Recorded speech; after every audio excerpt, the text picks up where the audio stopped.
Good afternoon on what is a mild, damp and overcast day. It is Tuesday, the 11th of January. I'm back in the Read Nook with a cat who is not ours and a nice hot cup of tea. And some parcels I have been unboxing. And the next one I am going to unbox is this one. So, let's crack this one open.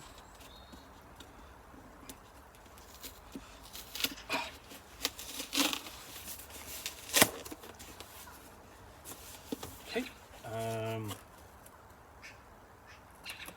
and I have got not one, not two, but three books in here. So I'm going to have to delve into this more than once. So, let's have a look. Pull out the first one.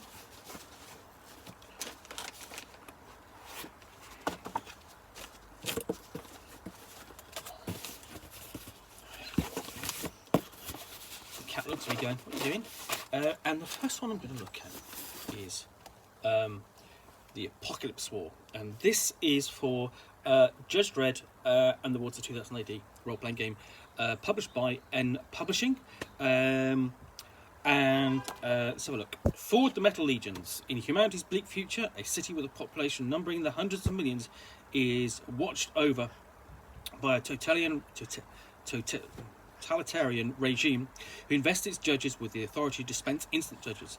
Life in Megacity 1 is a dazzling panoply of bizarre outfits, outrageous fads, short-lived highs, and excruciating long lows. The gigantic city blocks and crumbling tenements of yesteryear shelter a hodgepodge of people and aliens, all largely striving to survive the daily grind of the Big Meg. But life doesn't stop at the walls of Megacity 1. The vast metropolises of the Sov Block and other nations also continue to grind out their own existence from the poisoned soil around them. Sov Block's shining jewel, East Meg 1, glares across the polluted waters of the Black Atlantic with open hatred and the decadent lives being led by their old foes in the West. In the early 22nd century, plots and schemes soon lead to a war that is apocalyptic in proportions. Much more than an expansive look at the epic saga from the comic storyline, the Apocalypse War supplement also offers all the tools and guidance necessary to run the titular campaign, plus any number of scenarios set around the chaos and devastation of the war. Grab your stub gun and patch up at your wounds. It's time to join the resistance. It requires the Judge Dredd and the Worlds of 2000 AD to core rulebook. The Apocalypse War supplement includes new origins, species, careers, and judge options, expanded equipment and rules for Sov Block items, 3 new scenarios plus guidance campaigns set in the Apocalypse War, a timeline and gazetteer of the Sov Block.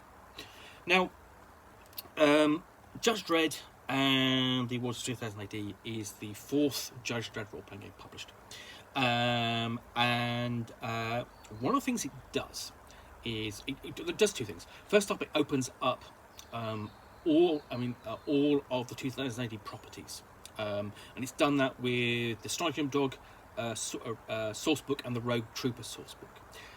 But going back to Judge Dredd, who is basically the flag character, the lead character and strip in 2000 AD, is instead of in traditional role-playing games, and including Judge Dredd, what they do is they produce a book of, here's a guide to Megacity 1, here's a guide to the perps and allies, basically the criminals and the various cast of 2000 AD. So there's another book.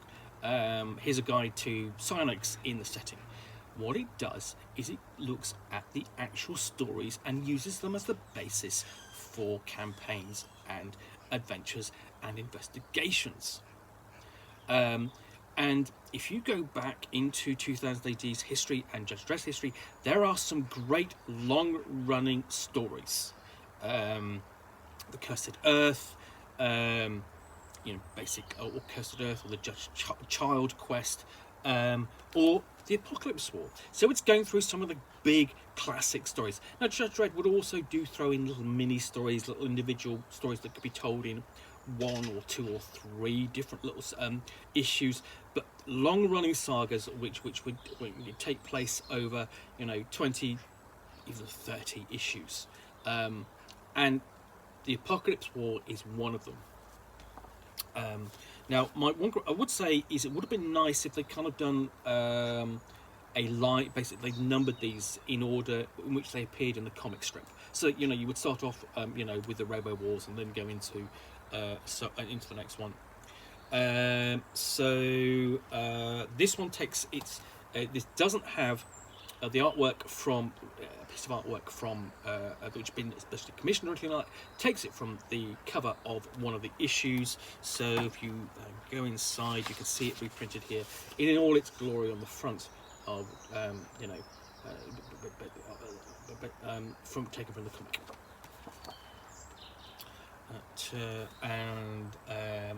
It's really, we go into, it sets up the idea, explains what the Apocalypse War and what's happening behind the scenes, and has a chapter by chapter breakdown there.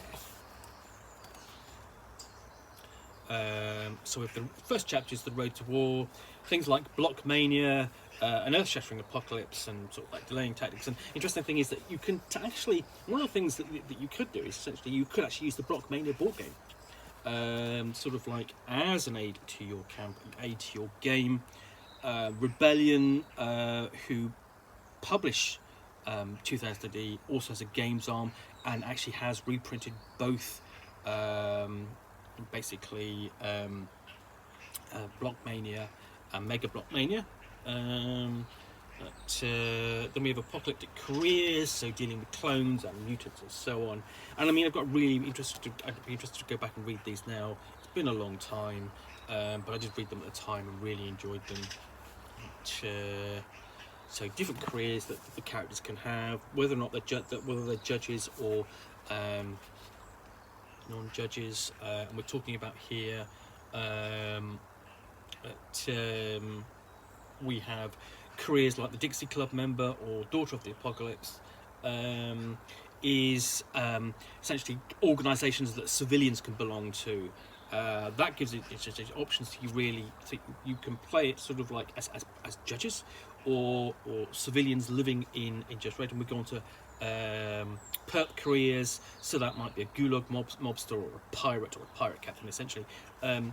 These here expand upon the idea, essentially, again, the options where, you may not be members of citizens of Mega City 1, might be citizens of where is it, East Mega 1. So we actually have rules in here for Sov judges' careers, so they can use basically the med judge, side judge, street judge, tech judge from Judge Dredd core rules. Speciality also taken from there and other source books. We have an anti-insurgency judge, blackguard, gulag guards, and so on. KG division down there. All options to expand what you can play. And again, the other thing is what you can do is have, just trying to think, you also not just play, but also create, the GM can create as NPCs. And then we have at Mega City 1 judges. Okay, options there. Universe exploits. Then we get to the tools of the Apocalypse. So we've got gear, weapons, and so on. Ranged weapons. Again, these aren't illustrated. I think that's a bit of a disappointing. If you're going to do that, you do want to kind of get into this is a bit different. Show us what those look like. It would have been nice, but we've got so we've got solved gear and then solved vehicles. More artwork taken from the original comic. And that idea of, I mean, it's a little bit of stereotyping here with the Sov judges, so they sort of look like judges from Mega City 1, but essentially they have blocky heads, so they have a star on their uniform. Again, a little bit of stereotyping there, but it's within the context of the comic and as a satire. It's not out of keeping with the comic or the tone. And really, you have a story that is being written at the height of the Cold War, to put it in its context. I've got basically a description of the Sov block.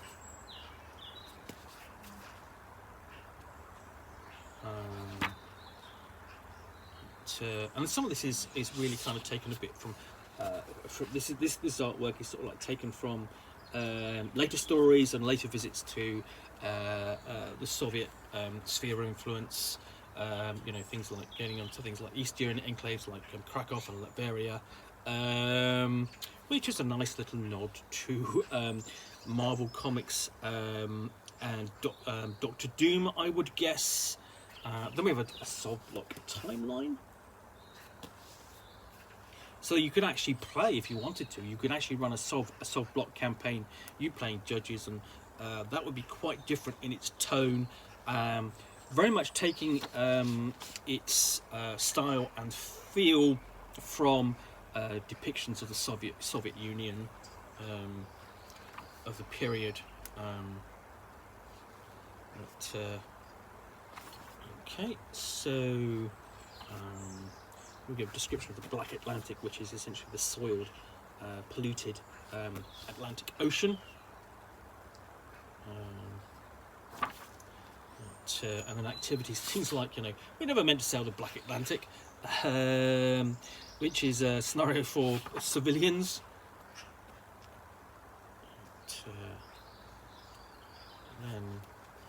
Then we have another adventure, Sector 13, which is for more experienced judges.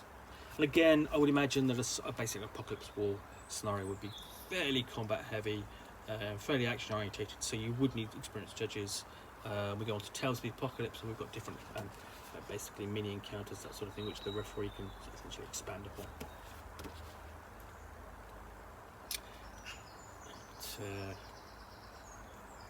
Before we get on to, we've got Apocalypse War missions, so you've got a generator there as well, in addition to the scenarios already given. And then different creatures. So several pages of those, including, of course, all like the assassin, one of the signature characters from the series. He who actually set off, basically ruthless assassin from East Meg One and helped initiate the Apocalypse War. My grumble would be no illustration. That would have been, if you're going to you have a character from the comic, illustrate him. But again, I think that's him there, and I think it would have been nice if he'd actually, to include it. And then we've got basically at the end we have quick adverts, core rules, and for the comic book, Chaos World Compendium, which is basically a collection of 700. The basic compendium there, that's a collection of scenarios. And then we have like the first book there, adverts, and the rest. So yeah, that's the Apocalypse War for Judge Dredd. And again, honestly, short of actually having the comics to hand, this is a really good guide to the setting, and really in some ways it sort of like quantifies and presents a guide to that particularly just that comic strip. So it's, if you ignore the stats, and a certain extent, it basically it's also a good basically compendium to the Apocalypse War storyline as well. But of course, that's really, it's going to be used as a campaign source book for your Judge Dredd and the Worlds of 2000 AD campaign. And of course, the other thing to bear in mind is that you have access to a copy of this, and you have any one of the other 3 role-playing games designed for Judge Dredd. Then this is a good source book for those 2. Anyway, available from drive-through-rpg.com. In the meantime, if you have enjoyed this unboxing the Nook, please do click that like button down below.